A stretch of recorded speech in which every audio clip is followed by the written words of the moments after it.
వైజాగ్లో బొత్స సత్యనారాయణ మాట్లాడుతున్నారు. ఇప్పుడు లైవ్ చూద్దాం. పాల్పడుతున్న ఈ కూటమికి బుద్ధి వచ్చేటట్లు వాళ్ళకి బుద్ధి చెప్తారని మీ ద్వారా కోరుకుంటున్నాను. ఎందుకంటే చంద్రబాబు నాయుడు అనుకో ఆ స్థానం కోల్పోయారు, అసనం ప్రదర్శిస్తున్నారు. అందుకు ఇలాంటి కార్యక్రమాలు చేస్తున్నారు. ఓ పక్క విద్యుల్ని హింసిస్తున్నారు, ఓ పక్క మహిళలకు గౌరవంగా బతుకుతున్న నేపథ్యంలో వాళ్ళ కింద అందుతున్న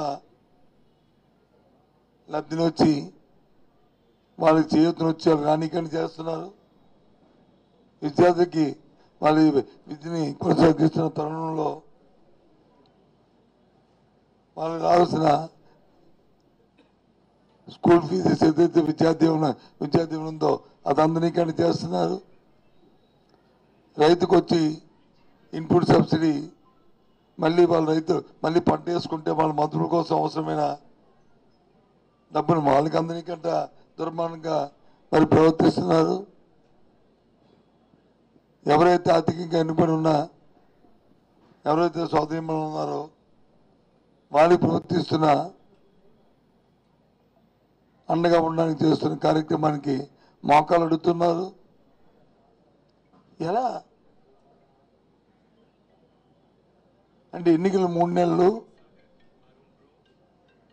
ఎన్నికలున్న ఈ 4 నెలలు 3 నెలలు వాళ్ళు గాలికి బతకాలా? ఏ రకంగా వాళ్ళు సర్వైవ్, ఏ రకంగా వాళ్ళ గౌరవాన్ని కాపాడుకుంటారు? ఏమనుకుంటున్నారు ఈ కూటమి? దాంతోపాటు ఎందుకు సహనం కోల్పోతున్నారు అంటే దుర్బుద్ధి చేస్తూ నేను చంద్రబాబు నాయుడు మాటలు, ఎవడైనా సభ్య సమాజంలో ఒక 14 సంవత్సరాలు ముఖ్యమంత్రి చేశారని గొప్పగా చెప్తున్న వ్యక్తి అలాంటి భాషను మాడొచ్చండి? 1,000 చూపెడితే 3,000 నీకు చూపెట్టు.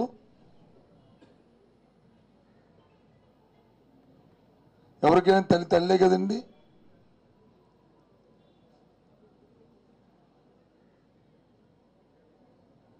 ఏంటి భాష? నీ అమ్మమ్మగుడు లేకపోతే నీ బాబు,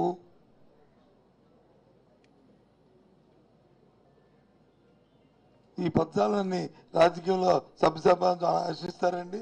ఐఎమ్ సారీ, నేను నా నోటితో పలికాను, ఏమన్నా దయచేసి అపార్థం చేసుకోవద్దు.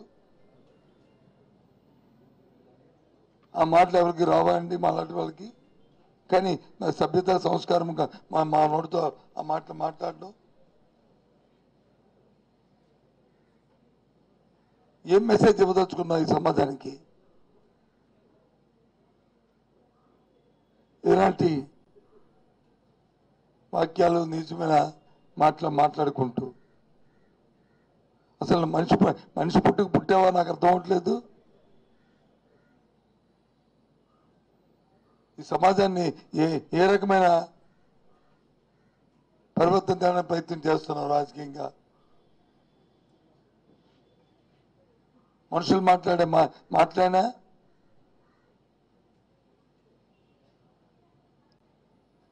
చాచా పేరెత్తడానికే చాలా అసహ్యంగా ఉంది. నీ పేరుతో ఉచ్చరించడానికి ఒక పక్క వచ్చి మేలు జరుగుతుంటే దానికి వచ్చి 6 గంట మొక్కలెడ్డి వాళ్ళ చావులకు కారణం అవుతున్నాం. ఓ పక్క వచ్చి వాళ్ళ సర్వైవల్కి వచ్చి నిజ జీవితంలో వాళ్ళ సర్వైవల్కి వచ్చి దాన్ని అడుగుతున్నావు ఎన్నికల ఆశ పెట్టుకొని.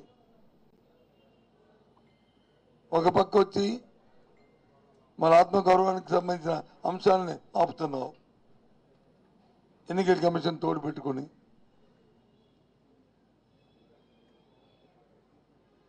కూటమి వచ్చి వాళ్ళు వచ్చి పిటిషన్ పెడితే వాళ్ళు ఫిర్యాదు చేస్తే ఎన్నికల తానా అంటే తందాన అంటూ ఎన్నికల కమిషన్ వచ్చి తానా తందాన అంటుంది.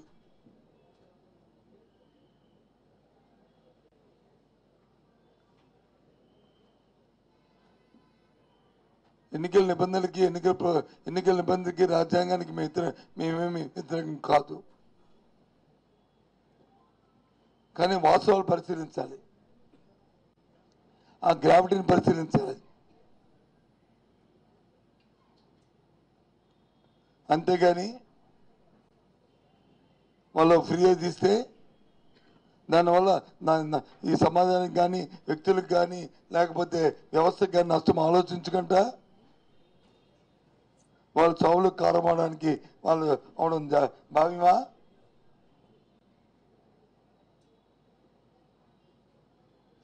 ఆ భాష మాట్లాడినప్పుడు ఏ విధమైన చర్య తీసుకున్నాం ఎన్నికల కమిషన్?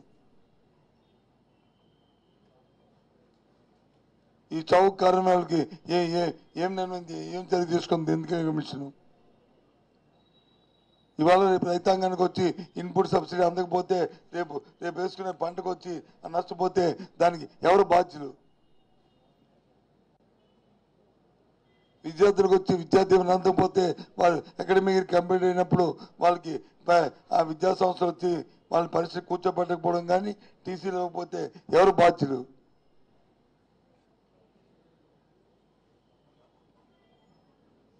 గౌరవమైన కుటుంబంలో వాళ్ళని గౌరవంగా మహిళ బతకాలని మరి మనుగడ సాగించాలని ఇస్తున్న చేయూత కార్యక్రమాన్ని మరి మోకాలెడితే ఆ గౌరవానికి తగ్గితే అది ఎవరు బాధ్యులు? మీ కూటమి బాధ్యులు కదా? దాని ఒత్తాసు పలుకుతున్న ఎలక్షన్ కమిషన్ బాధ్యులు కాదా? ఏంటిది? దేశంలో ఎక్కడ లేని విధంగా ఇక్కడ ఈ అడ్డుపెట్టాం.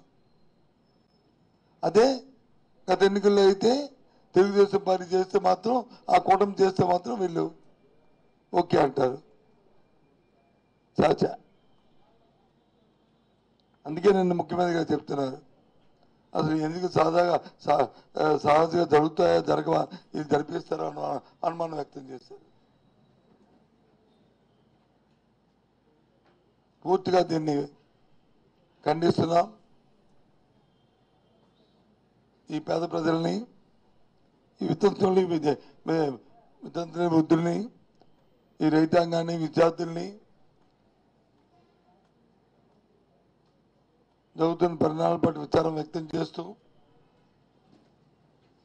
కొద్దిగా ఓపిక పట్టండి. ఏదో విధంగా ఈ 10 రోజులు, ఈ 15 రోజులు మీకున్న అవకాశాల్లో మీరు కాలం ఏడ్చండి, మీ గౌరవాన్ని మీరు కాపాడుకోండి. అయిపోయిన తర్వాత, ఈ 15 రోజులు పోయిన తర్వాత ప్రభుత్వం మీకు అండగా ఉంటుంది. అప్పుడు ఎవరి తాళ్ళ దయాదాక్షిణ్యాలు మనకు అక్కర్లేదు. ఏ కూటమి దయాదాక్షిణ్యాలు, ఏ ఫిర్యాదులు, ఏ ఎలక్షన్ కమిషన్ దయాదాక్షిణ్యాలు మనకు అక్కర్లేదు. చట్ట ప్రకారం, రాజ్యాంగ ప్రకారం మీకు ప్రభుత్వం అండగా ఉంటుందని ఈ వర్గాలకు తెలియజేస్తున్నాం. హైకోర్టులో పిటిషన్ సంస్థలు కూడా వెళ్ళి అవసరమైతే పార్టీ కూడా వెళ్తుంది ఈ విషయం మీద.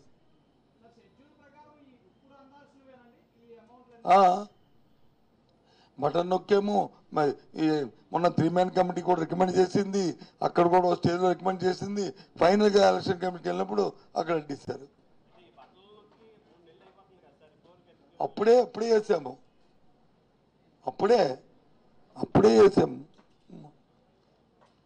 23వ తారీఖు నాడు వచ్చి ఆశ్రయ బటన్ నొక్కాం. అప్పుడే బ్యాంకుల్లో డబ్బులు వేసి విడతల భారీగా చేసుకొస్తున్నాం. చేసుకొస్తున్న తర్వాత దాన్ని ఆపారు. 24వ తారీఖు నాడు మన ఎలక్షన్ కమిషన్కి వచ్చి దాన్ని ఆపారండి. రోజు వాళ్ళతో సంప్రదింపులు చేస్తూ రైటింగ్లో కూడా ఇచ్చాం.